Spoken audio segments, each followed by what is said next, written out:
Hello everyone, welcome to my English class. Today we are going to cover the chapter The Making of a Scientist from your book Footprints Without Feet. So let's start.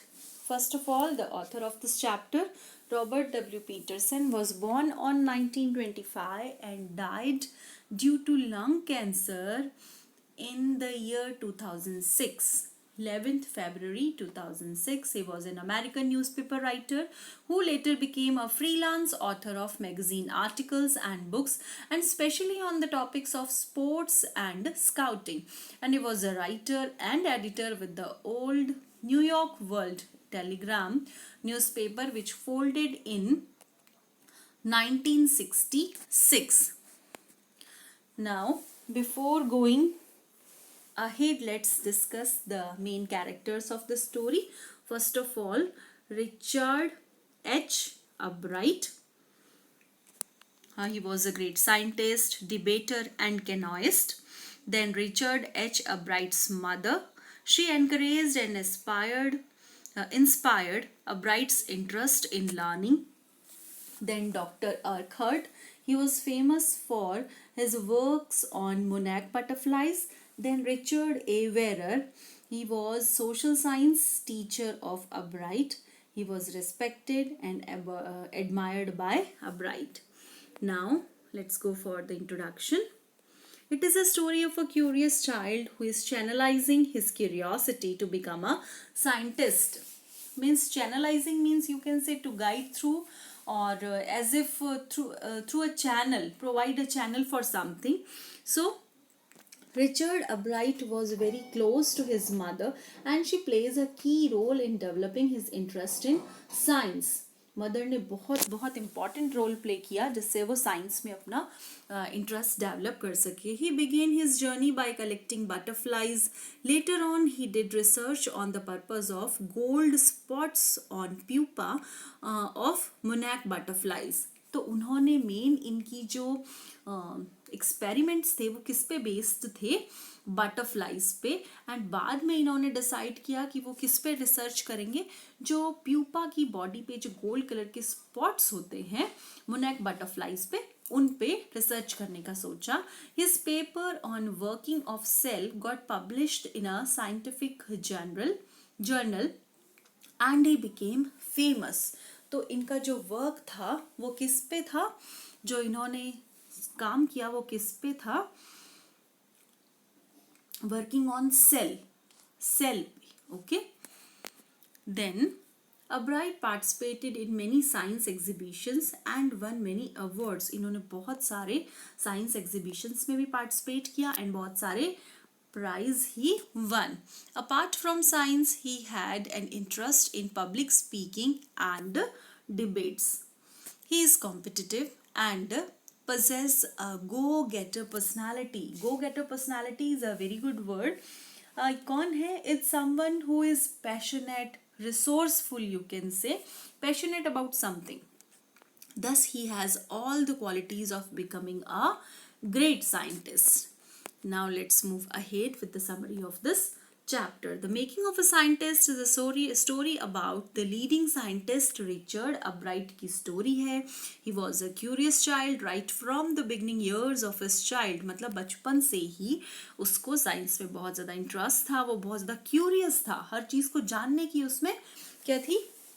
Curiosity, उत्सुकता रहती थी. He had started collecting butterflies in his childhood and by the time he is in second grade, he was in second grade means वो second class में था. He had already gathered all the 25 species found in his hometown. And जिस class में वो था second standard में, तब तक वो 25 तरह तरह की अलग अलग variety की जो भी वहाँ पे बटरफ्लाइज मिलती थी उनको कलेक्ट कर चुका था. इतनी स्पीशीज की उसको नॉलेज थी. Also he collected coins, fossils and rocks. तो उसका कलेक्शन में बहुत उसका इंटरेस्ट था, डिफरेंट चीज़ों के कलेक्शन में. One day his mother gave him a book named the travel of monarchs. तो एक दिन उनकी मदर ने, रिचर्ड अब्राइट की मदर ने रिचर्ड अब्राइट को ये बुक गिफ्ट की. And this was the turning point in his life. क्यों था ये टर्निंग पॉइंट? क्योंकि इसी की वजह से introduced him to the world of science. वो साइंस की तरफ अट्रैक्ट होता चला गया. He experienced the real science in country science fair. This is county science fair. This R is not here. County, he participated in the county science fair, and moreover he understood that to win something he needs to do something extraordinary. And उन्होंने इस county science fair में, county you can say district, एक तरह से अपनी language है अपन उसको district कह सकते हैं, तो वहाँ पे पार्टिसिपेट किया. एंड जो इन्होंने पार्टिसिपेट किया वो टॉपिक बहुत ही सिंपल था. Then he came to know that इनको कुछ एक्स्ट्रा ऑर्डिनरी करना चाहिए, कुछ नया करना चाहिए. So later on, for his 8th grade, he selected the assignment of finding the cause of viral sickness that killed almost all the monarch caterpillars every year. उसके बाद जो जब ये when he was in 8th grade, 8th standard में थे, तो उन्होंने क्या एक सेलेक्ट किया कि ये असाइनमेंट मेरे को पूरा करना है. एंड दैट असाइनमेंट वॉज किस पे बेस्ड था? कॉज ऑफ वायरल सिकनेस, कि ये जो मोनैक बटरफ्लाइज हैं, कैटरपिलर्स हैं, ये क्यों मरते हैं हर साल. एंड उन्होंने ये सोचा कि इनके मरने का रीज़न क्या है?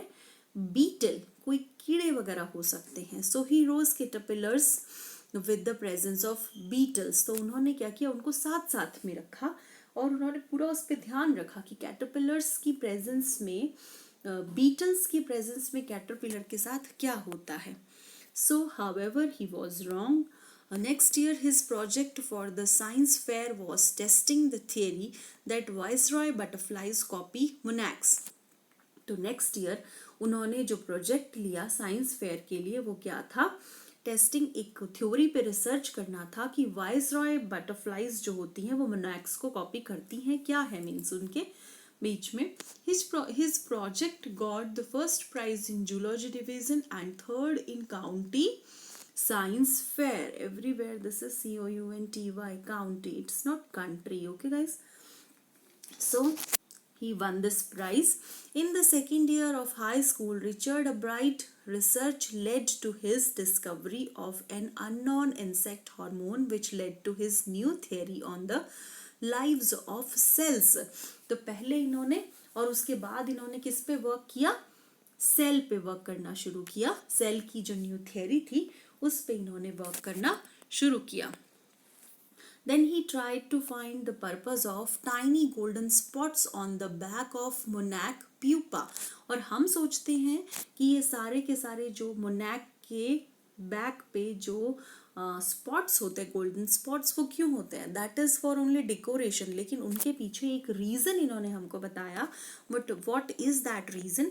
सो this project won first place in a county science fair. और उस काउंटी साइंस फेयर में इनको फर्स्ट प्राइज मिला. And the main thing, a chance to work in Walter Reed Army Institute of Research. वहाँ पे इस आर्मी में इनको वर्क करने का मौका मिला. As a high school student, he continued his advanced experiment and finally able to identify hormones' chemical structure. So, he was in his high school, he was in 10th grade and इन्होंने बहुत ही important एक experiment किया and इन्होंने identify कर लिया किसके बारे में? Hormone chemical structure के बारे में. Then one day while looking at the X-ray photos of the hormone, he got the idea of his new theory that tells cells can read the blueprint of its DNA. तो ये इनकी बहुत ही important theory थी जो इनको पता चला कि X-ray photos जब ये उस दिन experiment कर रहे थे तो थियरी में उनको क्या दिखा कि द सेल्स, जो सेल्स हैं, they can read the blueprints of its DNA. तो उनसे पता चल सकता है. Albright and his roommate constructed the plastic model of a molecule to illustrate the working of DNA. तो Albright के फ्रेंड जो थे, साथ में रूममेट भी थे, उन्होंने क्या किया? एक प्लास्टिक मॉडल क्रिएट किया मॉलिक्यूल का, ये बताने के लिए कि डीएनए का वर्क क्या होता है, वो कैसे वर्क करता है हमारी बॉडी में. It was a big leap forward and got published in a magazine. And ये उनको एक बहुत बहुत बड़ी उनके लिए एक सक्सेस थी. एंड ये सारी चीज़ें पब्लिश हुई कहाँ पे? In a magazine. So he graduated from Harvard with the highest honors. He has other interests also like public speaking, debate, and is also a canoeist and an outdoor person. उनको canoeing बहुत पसंद थी. Canoeing means skilled in canoe, यानी कि boating करने, नाव चलाने में, उसमें भी उनको इंटरेस्ट था. उनकी स्पीकिंग स्किल्स बहुत अच्छी थी. That's why he was a very good debater also. Also he was competitive but in good sense and always want to do his best. हमेशा वो अपना बेस्ट देने की कोशिश करते थे. Moreover he possesses all the traits of becoming a good scientist. और इन सब के अलावा जो मेन चीज़ थी उनमें वो सारी क्वालिटीज़ थी जो कि किसी अच्छे साइंटिस्ट में होनी चाहिए. So bye bye for now. In the next video we will discuss all the important question answers of this chapter.